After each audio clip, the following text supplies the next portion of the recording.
All right, welcome in, everybody. This is something I want to start doing on Saturday mornings. I'm going to start calling them short Saturdays. That's kind of what I'm feeling right now. We might change that depending on, what I'm thinking and whatnot. Cloudy brain. Saturday morning. Hope you're all doing well this morning. A long night of calling football, whether it was that, whether it was you're waking up from going to a high school football game, whatever it is. Maybe you had to work late Friday night. I don't know.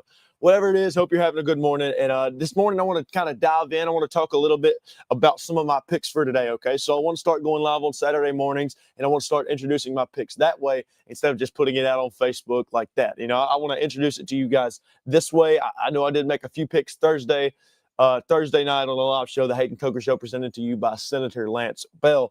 But now I kind of want to dive into this, okay? This is my way of spending a little time with you, but also maybe I can kind of upload these to TikTok, to YouTube, to Instagram, to Facebook, whatever, these little short reels and such, and, we can go from there. But what I want to talk about right now, I want to talk about some of the spreads. So you have Alabama and Missouri. That is currently 3.5-point line. Alabama's going into Como. You have Columbia, Missouri. That's going to be a fun matchup, I do believe. I've announced already that I do think that Alabama will win that game. I think they win it and pull away late. I think it'll be a 14-point game, somewhere around there. I think it'll be a close game, and I'm going to hope my dog doesn't knock my camera over here. But she's coming onto the porch. But I also like the setup. Hope you enjoy it. But that's just kind of what I'm feeling. We have some other games going on as well, and I'm trying to keep my phone from dying here, because this is kind of something I did on the fly. You have Nebraska, Maryland. Nebraska, a 6.5-point favorite. Nebraska is one of those teams that offensively, I think they can really kind of get it going against a Maryland team that's not necessarily bad at all. They beat a Wisconsin team over a few weeks ago that's not necessarily great, but they showed up. They had a good offensive performance, and they ended up winning the game. Right now, Nebraska currently a 6.5-point favorite. I think they covered that spread. Now, Georgia and Auburn. Georgia has climbed to a 4-point favorite. It was 3.5 earlier on in the week, and I think even 3 at one point. Could be wrong on that. Correct me. But it just kind of depends tonight for Auburn. Is that crowd, how much of a factor is that crowd going to play? Because we all know that Jordan-Hare Stadium is going to be packed. There's going to be a lot of people there, and it's going to be filled to the gills. Okay, that's just how Jordan-Hare Stadium is. That's just how Auburn fans work. The only problem I'm thinking tonight is that maybe they haven't necessarily touched on not necessarily the quarterback situation, but the offense as a whole. Now, I love this Auburn football team. I love what they could be, but I don't necessarily think that they have what it takes to knock off Georgia tonight. You can go back and throw it back to a few years ago when Auburn played Georgia, and they played in Jordan-Hare Stadium. It was a 2:30 game, I do believe, and it was Peyton Thorne was the quarterback, okay? Or maybe it was 11 a.m. kick. Either way, regardless, Brock Bowers was the only reason that Georgia won that game. And Auburn went out, they put up a fight, but the problem is they simply had no answer for Brock Bowers, who was just simply the best player on the field that day. So things happen. If that happens tonight for Auburn, if it comes down to, and here's a dog. Here's Scrappy. Introducing Scrappy, everybody. So, all right, y'all quit. Y'all chill out. But anyways, oh gosh, they're excited. Anyways, if Auburn can hold Georgia tonight, they can keep that one person from just ruining their night defensively. I think that they legit have a shot. And I think it'll be a close game regardless. But if Auburn can suppress Georgia offensively, if they can, and now my cord's moving back and forth from the dogs and whatnot. My goodness gracious. Anyways, if Auburn can suppress Georgia offensively, I think that they genuinely will win this game. That's the problem, though. You can say it all you want to. How do they do it? It's got to be practice to perfection. Okay, this Georgia team, they're not anything to slide over. Marty Gaston chimes in, says War Eagle, absolutely, brother. So it's just one of those games that Auburn has to show up defensively, and mentally they've got to be there. Over the last 2 games, you could be 5-0 right now, okay? And I saw a comment the other day that said if Auburn runs the ball, they could be 5-0. And I don't necessarily disagree with it, but they weren't able to run the ball effectively against Oklahoma. And that was kind of where I kind of shifted my viewpoint on that. And A&M, they run the ball. Guess what? It may be a completely different ball game, okay? Jeremiah Cobb touched the ball once in the first quarter. You know what it was? It was a penalty, so it didn't even count, okay? So they hand the ball off to Jeremiah Cobb. Guess what? It's getting called back for a holding place or a holding penalty. So if Auburn can run the ball, if they can find their identity offensively, then I think that they will win this game. But that's the problem. I don't think they do. I think that Georgia goes out there. I think they win the game. Georgia defensively is a little too strong for Auburn. Auburn against a solid defense, while yes, Auburn itself does have a very good defense and might be one of the best in the SEC, I do not think that they offensively can hang with anybody that's a top 5, top 10 defense in the SEC, and that's where this team meets its maker. And I hate to say it that way, but it is what it is. So I think that Georgia is going to end up covering that spread. Georgia currently favored by 4. I think they win that football game. Ohio State and Illinois. Ohio State currently a 14.5-point favorite. Ohio State, one of those teams that offensively they've really gotten going. Jeremiah Smith is the first game we kind of saw against Texas, he had a few drops himself, along with Ryan Williams, who everybody was saying is the second best wide receiver in college football. Now, not necessarily looking like that. You have other people and other athletes emerging as that number 2 wide receiver in the country right now. But I don't think that Illinois stands a chance today. I don't know what they are. I don't know what their identity is. I cannot figure it out. I love Luke Altmaier, transferred from Ole Miss years ago. I love Luke Altmaier. I love all that he has to offer. I think he's a pretty good quarterback, a solid quarterback, but I don't think that they can hang with Ohio State. Ohio State's defense is just extremely stout up front. They are extremely suppressive as well in the secondary. Caleb Downs, the best safety in America right now, and I just don't necessarily see an avenue for Illinois to win that game. UCLA, Michigan State, that might be a fun one. Michigan State currently favored by 7.5. Aiden Childs, Coach Jonathan Smith came over from Oregon State a few years ago. I saw on a message board, Instagram, whatever you want to call it, that some Michigan State fans were calling for Jonathan Smith's head. And dude, he's been there for 2 years. This is his second year in that system. Comes over from Oregon State. I do not understand the calling for Jonathan Smith's head, because you can simply not tell me that anybody who goes from anybody that goes to Michigan State, who is a bottom feeder, is still a bottom feeder in the Big Ten. You can't tell me that they're going to turn it around in 1 to 2 years. It's the same thing with Bill Belichick and UNC, and I'll get there in a second. But the thing with Michigan State is Michigan State, I think, can be good, but they've got to have a coach that's been there for years and is in the system 3, 4, 5 years. Then you can start to judge them, okay? But if you get into the system for 2 years and they're still not necessarily – they aren't necessarily turning out like they wanted it to, that turning point, that hump that everybody expected him to be over, maybe he's not there yet. It's 2 years. You got to give the guy some time, as I have another visitor here in Winnie. But I just don't think that you can sit there and judge not a quarterback, but a head coach after what he's been there for 1.5 years now over at Michigan State. Aiden Childs, I think, is a good quarterback. He's got to have time, too, to develop as well. So I just don't necessarily see or understand why Michigan State fans are calling for the firing of Jonathan Smith. It makes zero sense to me, because just of where Michigan State's been over the past few years. All right, let's move on. I think that Michigan State wins that game. I think it'll be close. I do not think they cover. I think that Jerry Neuheisel, by the way, he's not the interim head coach. He's the interim offensive coordinator. By the way, that is just an awesome story. If you don't know more about that, Jerry Neuheisel didn't even know how to use the headset. He's, like I said, he's an interim offensive coordinator. He's never done that before. He's just been an assistant in the past. He finally gets a shot, though, in his first game last week on the biggest stage against a Penn State team, and they go out there, they beat Penn State. Now, I understand Penn State, not necessarily one of those teams that's going to go out and wow you offensively. They're just not. But this is a UCLA team that was 0-4 prior to that. And then Jerry Neuheisel and company, they go out there, they win this football game. It's just got to be phenomenal for Neuheisel, and I love that. Rich Neuheisel, former coach as well. Now he's with CBS. He's with CBS Sports too. So I love it for him. I love Coach Neuheisel, and I hope he does well over there. But I think that Michigan State it'll be a close one today. I think that UCLA has a fighting chance, but I think that Michigan State wins that game today. Michigan State currently a 7.5-point favorite. All right, UCF Cincinnati a 10.5-point favorite. I've got the Bearcats in this one. I think that Scott Satterfield, after coming over from Louisville a few years ago, everybody kind of questioned that hire. Well, now he's kind of doing his thing. He's got quarterback Brendan Sorsby in there. He's been really phenomenal. He's in the Heisman race, by the way. I think I saw he was 10 according to On3 in the betting favorites anyway. So I'm excited to see what Cincinnati does. I'm not saying they're world beaters. I'm not saying they win the Big 12. I think they could compete for the Big 12. I think they will compete for the Big 12. But I don't necessarily think that an avenue for them winning the Big 12 or making the college football playoff is necessarily there right now. I think they've got to have a few more years under them. So right now, it's just me kind of watching Brendan Sorsby grow and him really, really fitting into a groove into that offense and getting those guys into a groove over there. Indiana and Oregon, another good one. So Oregon was a 7.5-point favorite on Thursday when I did the show, I do believe. It's went down to 7 now. But this Coach Dan Lanning team, man, they're just impressive. I love what Dan Lanning is doing. I love all that he has to offer.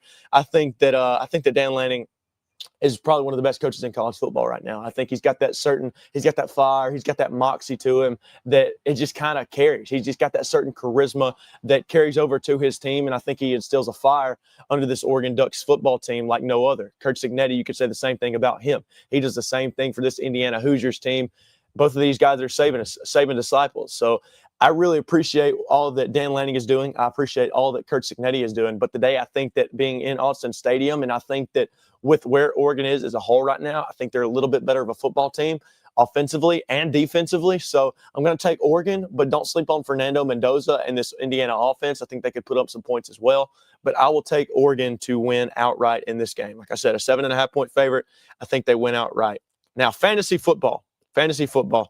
I'm not necessarily a big fantasy college football guy, but I'm on a 2-game win streak right now. Or excuse me, I'm sorry. I was 0-3. Excuse me. I won a game, then I lost a game. I'm 2-4 right now. I won a game last week, so now I'm 2-4. So if I can just win this week, man, I'm telling you, after this week, I will be inserted into that college football playoff when it comes to the fantasy football playoffs. I will be there. You don't have to worry about it. Marty Gaston is in my league, and I'm gonna kick his tail too. Air Force and UNLV. That'll be a fun one. UNLV currently favored by 7 points against a 1-4 Air Force team. Air Force put up a fight against Navy last week, but I think that UNLV is able to get a win this week. I think that Anthony Colandrea, they go out there, they win this game. A quarterback for UNLV.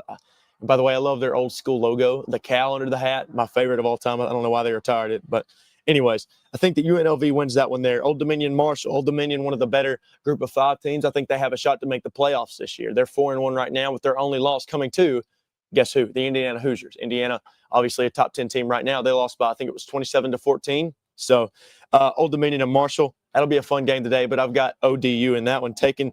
And I'm sorry, Landon Cornett. I love all that the Thundering Herd are doing, but I think that ODU wins this game and covers the 14.5-point spread.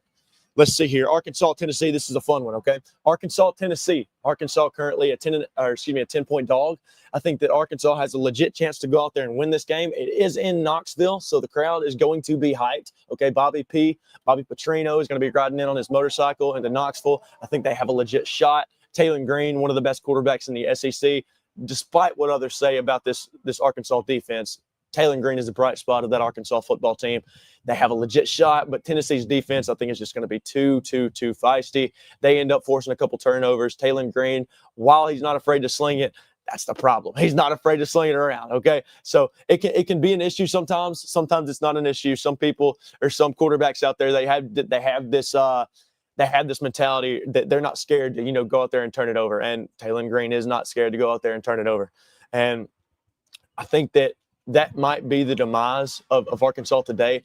Now, close game at first, but I think Tennessee ends up winning this game, and they covered that 10-point spread. Now, moving on. So I want to jump into a little more SEC, okay? Florida and A&M. A&M favored by 7 points right now. I love Billy Napier. I love all that he has to offer. I think he's a great football coach. The problem is he's in a really bad situation right now. You've got a tough schedule. And guys, here's the thing. With Billy Napier, I think at other schools, so let's throw out a Big Ten school right now. Let's throw out Michigan State real quick. All right, so Jonathan Smith there right now. I think that Billy Napier, say he's at Michigan State, he gets hired at Michigan State a few years ago other than Florida. I think he may turn out to be a little bit better than what he is right now simply because of records. You have strength of schedules. You have schedule. You look at how a schedule lines up, okay? Whether it's strength of record, whether it's schedule, or whether it's strength of schedule. Look at them, line them up, okay? Billy Napier, say he goes undefeated the rest of the season, he is automatically one of the better coaches in college football. No? Yes, that's true. By the way, just go ahead and put that out there. But because of the schedule that he has, it's not going to happen, okay? But that's the thing. Look at Michigan State's schedule. You're playing some of the Big Ten teams at the bottom of the pack, okay? Now, and I understand people can say anything they want to about you're just in the SEC, you're in the South, so you're going to favor the SEC. I don't think anybody in their right mind can look at the bottom half of the SEC and the bottom half of the Big Ten and genuinely say that the bottom half of the Big Ten is better than the bottom half of the SEC. It makes zero sense. I don't know where they get it from. Rutgers, UCLA, Michigan State, Minnesota. Minnesota's actually decent, so I'll give them a pass. But I don't understand that. I don't know where that comes from. Now, you can say all you want to about Ohio State, Oregon. Now even Washington, they're making their way up there. Those Oregon and Washington, they come over from the Pac-12 a few years ago. Now they're kind of making a name for themselves in the Big Ten. Damon Washington had a 400-yard passing game last night and a 100-yard rushing game. So that guy's one of the better quarterbacks, and not just in the Big Ten, but I think he's one of the better quarterbacks in the nation. I'd put him up there top 20. But the thing is, a lot of people don't see it like that, and that's fine. People up north can look at it like that, or whether it's anybody down here that wants to kind of argue. I don't necessarily know who wants to argue that because I just don't think it's true. But that's just the fact of the matter. It is what it is, okay? Now, Auburn and Georgia, we picked it a little bit earlier. Bama, Missouri, we went over that one. We talked about Indiana, Oregon, man. Indiana, Oregon is one of those games that I feel like Kurt Cignetti is riding in on a what's the thing that the horse rides on? Like a chariot, kind of. Okay, all of Bloomington is behind this guy. All of Bloomington is behind him. Nobody's against him. This guy's a second-year head coach at Indiana. Let's take a look at scheduling again. We'll bring back Billy Napier into it, and then I'll go into Bill Belichick for a second. But bring back Billy Napier into it. All right, Billy Napier and Kurt Cignetti say they have the same schedule, but Billy Napier went to Indiana at the same time that Billy Napier went to Indiana the same time Kurt Cignetti did. Billy Napier can recruit, guys. He can recruit. The only problem he's had at Florida, obviously you can say play calling and whatever you want to about that, but the only really issue he's had at Florida is a really tough schedule. Every single year he's been there, except for I think the first year, he's had a top 5 schedule, like a top 5 hardest schedule in the country. Now, I understand people can say what they want to about that, but I genuinely do believe that Billy Napier is a hell of a lot better than some of the people that are making him out to be. I know he is. I understand that not everybody's going to want to give him a few more years at Florida if he doesn't have a good year this year, and I understand that. I get it. Trust me, I do. The problem is it wouldn't be this way if he was at Indiana, okay? Because I can promise you he would be in the playoffs, the same situation he would be if he was in Kurt Cignetti's shoes. He would be in the playoff right now, okay? Kurt Cignetti, he may have trouble in the SEC. We don't know that. The problem is, it's just not a reality. So maybe it is in the future. Maybe I think Kurt Cignetti's probably going to be there. I think he's on lockdown until 2030 under that gigantic contract that Indiana presented him with. But I don't know. We'll see how that goes. We'll see how it works out. Now, my final segment of today's show, or this little Saturday Shorts thing that I like doing is so I think I want to start this. We'll see how it goes. We'll see how we're feeling next Saturday morning. But no, for real. So now jumping into it, Bill Belichick. All right, so Bill Belichick is catching a lot of flack here lately, man. And I understand a lot of it is kind of warranted. The Hulu series got canceled over at North Carolina. A lot of people were saying maybe, hey, you know what, this Bill Belichick series or this experiment isn't necessarily going to work out. And you can say that all you want to. But, guys, this is a first-year head coach. He comes over from the NFL, and people are saying, oh, it's not the NFL. You can't just do whatever you want to over here. I understand that, man. I get it. But you have to understand something, too. Bill Belichick is in his first damn year as a head coach at North Carolina. He has 70 new players on his roster. Okay? There's not many people that were there at North Carolina last year that are still there this year. So, to me, you just have to kind of sit back and think of it from a different perspective, a different point of view, because I don't think anybody can go out there and say that, man, he's going to be terrible, but because of how the team has looked. I understand that the team has looked bad. This is his first year with 70 new football players on his roster. Okay? Now, I understand he's used to dealing with some roster turnover in the NFL. Nowadays, in football, you're going to face that every year. It's not every year that you have 70 new college football players. Let's take a look at West Virginia. 60 new college football players and a new head coach in Rich Rod. Guess how that's going? It's not going too well. You have a win over Pitt, who's not necessarily all that great, but it's still going to be rough goings for Rich Rod this year. Let's take a look at Oklahoma State this year. Not a new head coach, but you have 50, 60 new players on that roster. Look how that's going, okay? Mike Gundy's not even there anymore. And I understand that players may not necessarily be all that great. That's the thing. Players aren't necessarily all that great. Give people a few years. Now, Oklahoma State's a little bit different of a story. They just fired their head coach. They didn't bring a new one in. They still have 50 to 60 new players. It doesn't really matter, okay? So I take those two teams and I can kind of dissect a few of them and say, hey, you know what? There is a little bit of a difference here.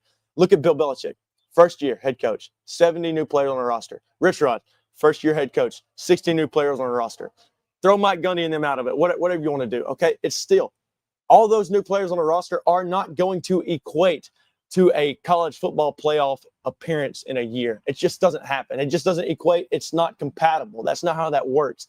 This isn't how college football works, okay? It's not how high school football works. It's not how NFL works. It's just not. Now, NFL's a little bit different. New players, coaching staffs, and everything. Those guys are a little more skilled in that area, and it's a whole different game in itself.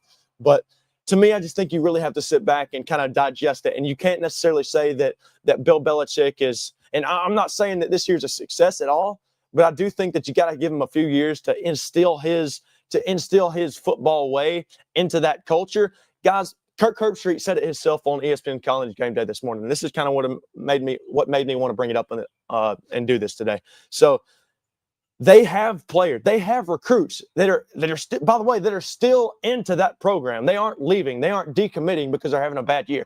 There's not a recruit out there that thinks that Bill Belichick is going to go into UNC in his first year and go 11-1. Well, if you look at that schedule blindly and say, oh, yeah, man, they've got a chance to go 10-2. Yeah, absolutely. Because I could have done that in the offseason. I did do that in the offseason.